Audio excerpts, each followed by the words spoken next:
El Toro is an Intamin prefabricated wooden roller coaster located at Six Flags Great Adventure in Jackson, New Jersey. El Toro is the only of its kind on this side of the world. The ride is constantly hailed as one of the greatest rides in the world. I had the opportunity to ride it on July 18th of 2022, and honestly, I don't see the hype. Yes, this is a very controversial take, but before you pull out your pitchforks, let me explain myself. This is why I think El Toro is overrated. El Toro's layout is hailed as near perfect, but I don't agree in the slightest.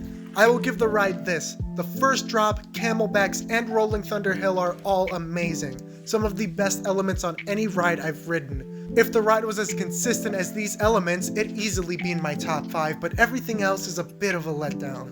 Following the second Camelback is a turnaround. This turnaround gives some decent airtime and some good positive Gs, but it's very tame compared to the first few elements.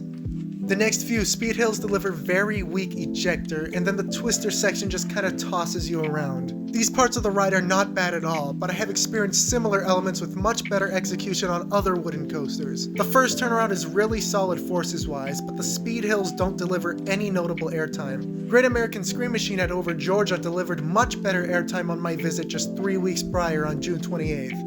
I was constantly being thrown out of my seat on Scream Machine, despite its age, while El Toro didn't deliver anything amazing after the second Camelback. As for the twister section, it doesn't feel wild and out of control like most twister sections. It feels awfully tame, and doesn't counter the tameness with intensity. The twister section on Magic Mountain's Apocalypse feels way more intense, and honestly lives up to what I was expecting from El Toro's more than El Toro's did. To sum up reason 1, the layout isn't all that.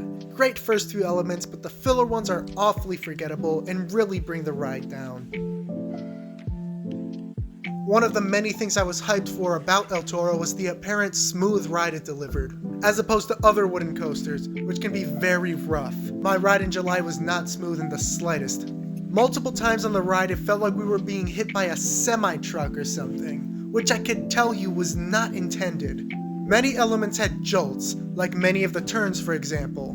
Being a massive Aero fan, these jolts were very bad, even by Aero standards. The valley of the Rolling Thunder Hill and the valley after the second Camelback were the roughest patches. It felt like hitting a pothole, and the moment the 2022 accident happened, I already knew it was one of these spots based on the information given. I wasn't the only one in my group who thought this. I was with my siblings, cousins, and uncle, and we all had the exact same thoughts. It's a good ride, but it's unbelievably rough.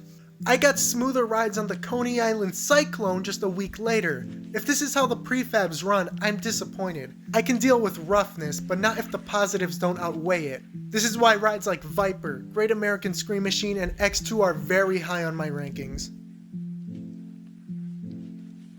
My last and final reason is the competition the ride has, not only in my credits, but in Great Adventure as a whole.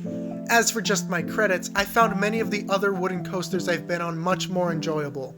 As mentioned before, the airtime-filled Great American Scream Machine, the out-of-control Apocalypse, and the glass-smooth Coney Island Cyclone. All rides that exceeded my expectations and that are very high in my rankings.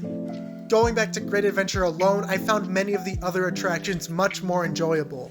Nitro and Jersey Devil deliver both floater and ejector airtime, and I found both much more enjoyable than El Toro. Batman is far more intense, and while not quite on the same league, Superman and Medusa deliver glass-smooth rides. El Toro is not the best at the park in its current form. It's maybe top 5 on a good day, but it's definitely not the best.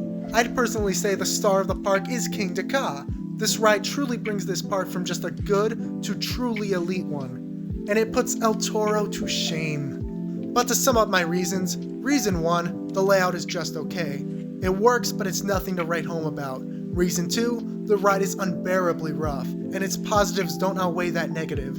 And reason 3, it has much better competition throughout the chain and in the same park. While nothing can be done about the layout, I am hopeful that the retracking helps with the roughness, and maybe if this ride is running smooth again, or at least bearably rough, it can shoot up in my rankings. After the first few elements, I really thought this ride would be one of my favorites, but it just didn't live up past that. But I'm rooting for this ride to make a comeback for my 2023 visit. El Toro is a good ride, but I'm hoping Six Flags puts in the work so it can become what it deserves to be, a great ride. For those of you who are wondering, my Batman the Ride video has been delayed to next weekend, as I am visiting a Batman the Ride clone this weekend so I could get more in-depth thoughts on it, and maybe some original footage to go along with the video. Thank you for your understanding, and I hope you enjoyed this video.